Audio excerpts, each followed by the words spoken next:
Bueno, arratsalde on denoi. Azken hilabetetan Añorga protagonista izaten ari da prentsan. Zenbait herritarrok Belartzako harrobizarreko lanetan obra eremutik kanpo eginiko zenbait jarduera salatu ostean, mugimendu ekologistak ere bere egin zituen salaketa horiek.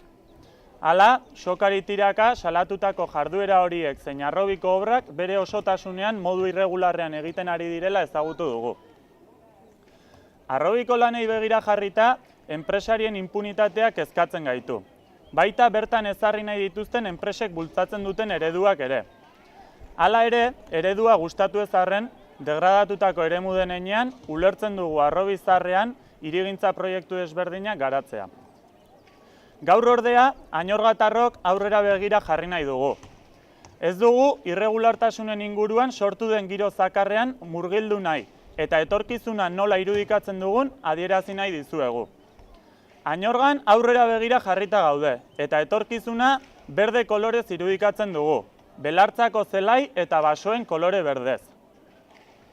Belartzako harrobia moduan, Donostian degradatutako eta azpierabilitako eremu mordoa dago, eta gure iritziz, testuinguru honetan ez dago Belartzako ingurua suntsitzeko inongo beharrik. Batetik, sekulako naturrondamendia litzateke. Bestetik, gaur-gaurkoz, Añorgako baserritarrei lurrak espropiatzea suposatzen du. Eta berriro diogu, ez dago beharrik.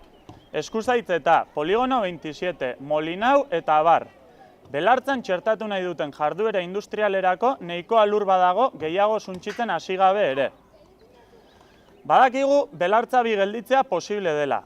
Hala adierazi digu Enrique Ramos Donostiako hirigintza jasangarriko zinegotziak aurreko asteetan egindako bileretan, zein gaur bertan Donostiako udaletxean izan dugun bilkuran. Hirigintza alorreko plan orokorra aldatzea nahikoa litzateke horretarako, eta hori bera behin baina gehiagotan eginda aurtengoan, adibidez Garberaren kasuan.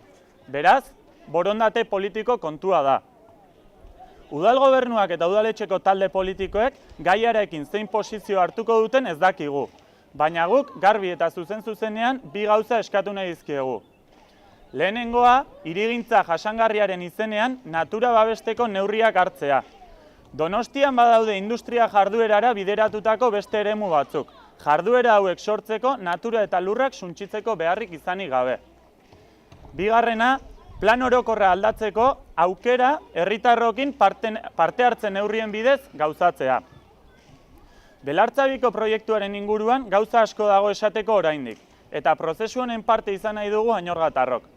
Parte hartze bideak martxan jarri behar direla entzuten diegu behin eta berriro politikariei. Bada, aukera bikaina daukagu oraingo honetan. Ildo honetan, gaur goizeko bileran Enrique Ramosekin adostu dugu, uztailaren batean, Añorgan plan orokorraren aldaketa lantzeko bilera irekia egingo dugula. Amaitzeko, plan orokorra aldatzeko bildurrik ez izateko eskatu nahi diegu udaletxeko talde politikoetako ordezkariei.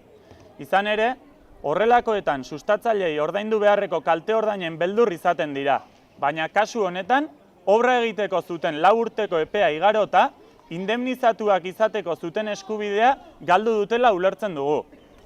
Beraz, añorgatarrok ozen diogu, natura babestu behar delako, beharrik ez dagoelako, erabaki nahi dugulako, eta udalari euro bat ere kostatuko etzaiola ulertzen dugulako, plan orokorraren aldaketa bidez, Belartza bi gelditu behar diala diogu. Eskerrik asko.